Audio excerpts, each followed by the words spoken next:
కేజ్రీవాల్ పైన charge sheet వేసేసారు. Charge షీట్లో క్లియర్గా ముగ్గురు, సిసోడియా, కేజ్రీవాల్, దుర్గా పాఠక్ అతను ముగ్గురు కలిసి చేసిందే. ముగ్గురు కలిసి డబ్బులు తీసుకున్నారు. 45 కోట్ల వరకు గోవాకు పంపించేశారు. వాళ్ళు ఈ లిక్కర్ పాలసీని అవినీతి పరంగా చేశారనేటువంటి ఛార్జ్ షీట్ వేశారు. ఎట్లా దాన్ని చూడొచ్చు అంటారు? ఇప్పుడు మొట్టమొదటి నుంచి అటు సిబిఐ కానీ ఈడీ కానీ స్పష్టంగా ఉంది. సుమారు 50 కోట్ల రూపాయలు గోవా ఎన్నికల్లో ఉపయోగించారు. గోవా ఎన్నికలకి ఈ సౌత్ కార్టల్ ఏదైతే ఉందో ఆ కార్టల్ తీసుకెళ్ళింది అని.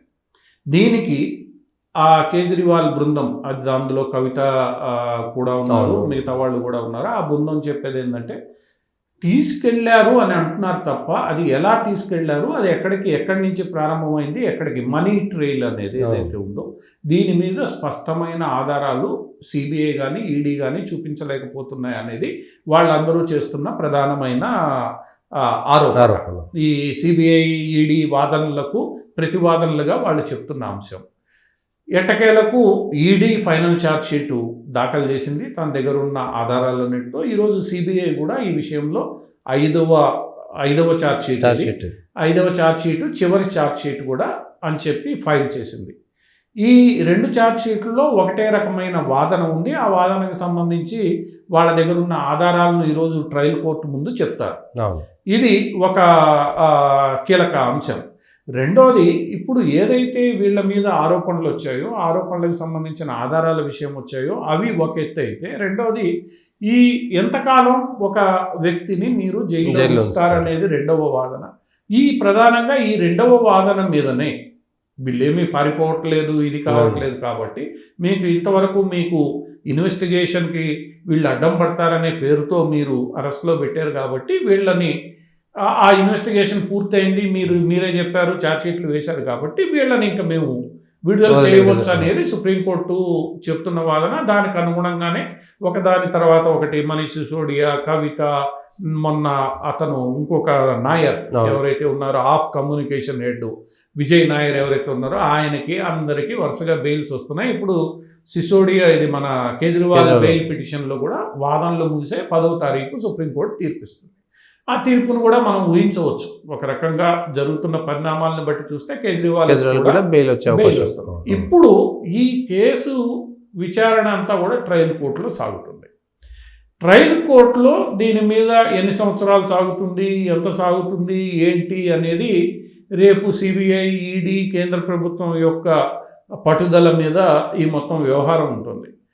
సో ఇంకొక అవకాశం ఏంటంటే సిబిఐ, ఈడీకి ఏ రోజైనా కొత్త సాక్ష్యాలు అందుబాటులోకి వస్తే వాటిల్ని కోర్టు దృష్టిలో పెట్టడానికి, వాటికి అనుబంధ ఛార్జ్షీట్ రూపంలోనూ మెమో రూపంలోనూ పెట్టడానికి అవకాశం ఉంటుంది.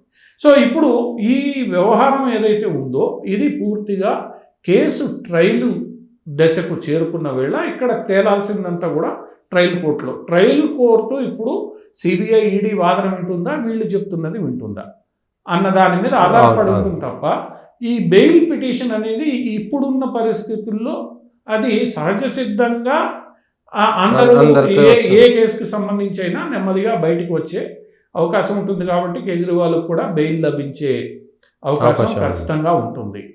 సో అయితే ఈ మొత్తం వ్యవహారంలో ఒక్క అంశం మనం గమనించుకోవాల్సింది ఏంటంటే కేజ్రీవాల్ గారు ముఖ్యమంత్రి పదవికి రాజీనామా చేయకుండా పదవిని పట్టుకొని వేలాడారు. ఇప్పుడు న్యాయ వ్యవస్థ, న్యాయ ప్రక్రియ ఎలా ఉన్నప్పటికీ కూడా ఇంత జరిగినా కూడా నైతిక విలువల గురించి మాట్లాడే కేజ్రీవాల్ ఆ నైతిక విలువల్ని పట్టించుకోకుండా కేవలం తన మీద కుట్రతో ముఖ్యమంత్రి పదవి నుంచి దించాలనే చేస్తున్నారనే ఒకే మాట మాట్లాడుతూ జైల్లో కూడా ముఖ్యమంత్రిగానే ఉండడం. ఇది ఒక రకంగా మన దేశ రాజకీయాల్లో ఒక కీలక పరిణామం.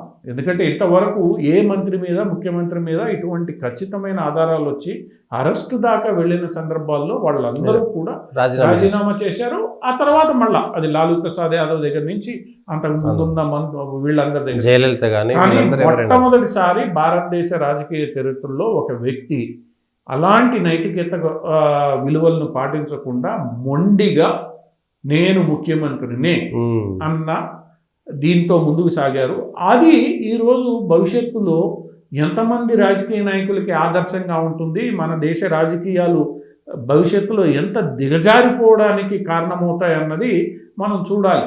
అది ఇక్కడ ప్రధానంగా రాజకీయ విశ్లేషకులను కానీ లేదా ఈ రాజకీయ అధ్యాపకులకు కానీ వేధిస్తున్న ప్రశ్న ఏంటంటే, రేపు ప్రతి ఒక్కళ్ళు కేజ్రీవాల్ వైఖరిని అవలంబిస్తే ఏమవుతుంది? అంతే. ఇప్పుడు మన ఆంధ్రప్రదేశ్లో కూడా ఒక చర్చ జరుగుతోంది. అప్పుడు సచివాలయాల నుంచి ఎవరు పరిపాలన చేయరు, అందరూ జైల్లో నుంచి పరిపాలన చేస్తారు. ఆంధ్రప్రదేశ్లో కూడా ఒక చర్చ ఉంది. మహిళలకు సంబంధించిన అంశాల్లో జగన్మోహన్ రెడ్డి గారి దృష్టికి నగ్న వీడియోలు అన్నీ వచ్చినా కూడా ఆయన ఏ రోజు కనీసం పార్టీని సస్పెండ్ చేయలే, ఏమీ చేయలే. నిన్నగాక మొన్న తెలుగుదేశంలోకి వచ్చిన ఒక వైసీపీ నాయకుడు ఎమ్మెల్యే గెలిస్తే ఆయన నగ్న వీడియో వస్తే వెంటనే తెలుగుదేశం పార్టీ సస్పెండ్ చేసింది. ఇక్కడ జగన్ గారి వ్యవహార శైలి, చంద్రబాబు గారి వ్యవహార శైలి, ఇది బేసిక్గా నైతికతకు సంబంధించిన అంశం. నీ మీద ఆరోపణలు వచ్చాయి, బలమైన సాక్ష్యాలతో ఆరోపణలు వచ్చిన వేళ నువ్వు నైతికంగా దాన్ని యాక్సెప్ట్ చేసి నిష్పాక్షికమైన విచారణ జరిపేలా చూడాలి, నువ్వే సహకరించాలి. ఇక్కడ కేజ్రీవాల్ ఆ పని చేయలేదు. అందువల్ల ఇది ఎటువంటి పరిణామానికి వెళ్తుంది? ఈ మొత్తం కేసు మనం తీసుకుంటే కేసు ఒక లాజికల్ కంక్లూజన్కి వస్తుంది. ట్రయల్ కోర్టులో ఎన్ని సంవత్సరాలు సాగుతుందో సాగుతోంది, కానీ కేజ్రీవాల్ తీసుకున్న వైఖరి ఈరోజు మన 75 సంవత్సరాల భారతదేశ చరిత్రలో ఒక వినూత్న పరిణామం. ఆ వినూత్న పరిణామాన్ని ఎంతమంది ఆదర్శవంతంగా తీసుకుంటారు? ఇప్పుడు జగన్మోహన్ రెడ్డి లాంటి వాళ్ళు కూడా ఆదర్శంగా తీసుకుంటే భవిష్యత్తులో ఎటువంటి ఆరోపణ వచ్చినా మేము రాజీనామా చెయ్యం. అంతే. దున్నపోతు మీద ఎంత వాన పడినా దానికి ఏమి కాదన్న వ్యవహారానికి వస్తే మాత్రం భారతదేశ రాజకీయాలు భ్రష్టు పట్టిపోతాయి.